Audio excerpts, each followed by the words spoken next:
'twas the day before Murph and everyone was nervous, but don't worry because we're gonna do some nice light intervals. We're gonna let you get out some stress today.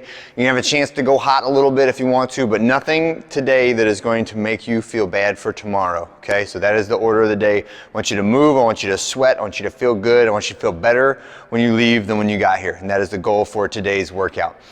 So let's start with the warm-up. We're gonna go 4 minutes of your choice warm-up pace cardio. In that 4 minutes, feel free to start off really easy. 2nd minute, 3rd minute, build into it. 4th minute, go a little bit harder so you got a little sweat going, but don't make this 4 minutes the worst part of the workout, right? Let the warm-up ease you gently into a good, sweaty, warm place where you can do some good full range of motion activities, all right? Then we're gonna go 2 rounds through, 4 reps of a 2 count push-up. So that's just 2 seconds down, 2 seconds up if you start from the top. So it's 1, 1,000, 2, 1,000, 1, 1,000, 2, 1,000, 1, 1,000, 2, 1,000, 1, 1,000, 2, 1,000. Perfect posture and position the whole time through. Next, you're gonna get a band, little mini band, put it around your shins or your knees, and we're gonna go to the side lying position and we're doing our clam. So we're trying to open the knees, or we're using the glute medius, the piriformis to push the knees apart and keeping our feet together when we do that. 6 reps on each side. Then you can hop up for some drinking bird. So now we're doing a little bit of hip and hamstring stretches. Make sure when you do this, pay attention to where you feel the stretch, right?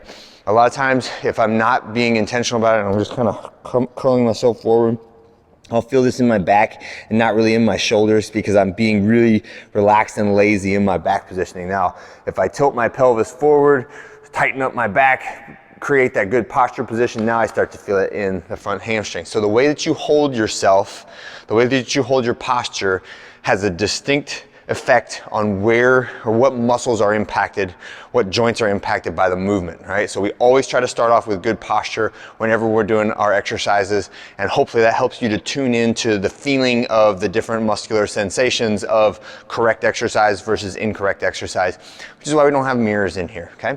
I want you to feel it, I want you to know that you're doing it right without having to have that external stimulus of seeing it, okay?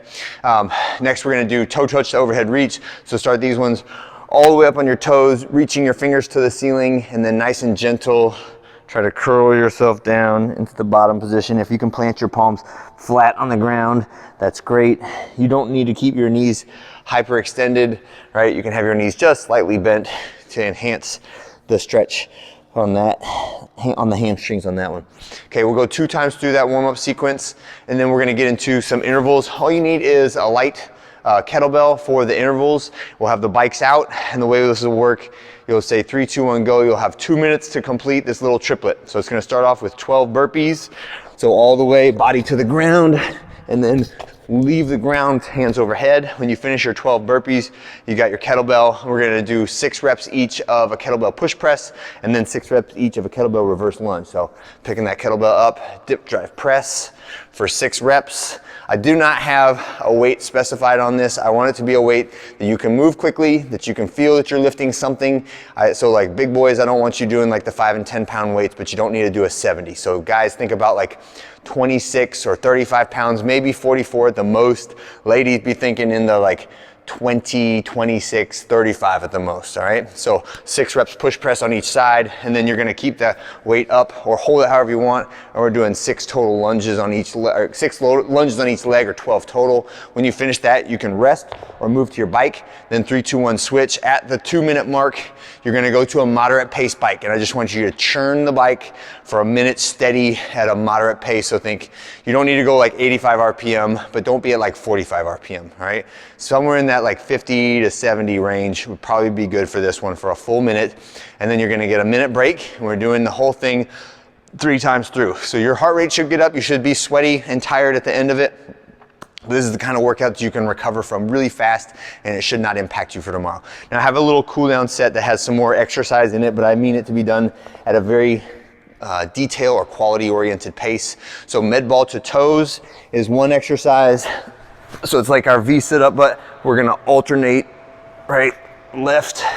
So ball touches the ground and ball touches the feet. 6, what do I have on there? 20 total, so 10 on each side. Then, probably with that same kettlebell you use for the workout, single leg deadlift, 6 reps on each side. See if you can get all 6 reps without touching the non-grounded foot to the ground, right? So work on a little bit of balance, some hip range of motion, and then the last one is either side plank or Captain Morgan's. If the Captain Morgan is just a little bit too much of a demand on the hip, just give me like a 30-second side plank. If you can do the Captain Morgans, make sure you get that bottom foot all the way out front, right? So that heel is in front of the leg that is on the top. The top leg goes in front and my body's staying nice and straight the whole time through, all right? And that is our Wednesday workout. Hope you guys have a great one, and I'll see you tomorrow for Murph.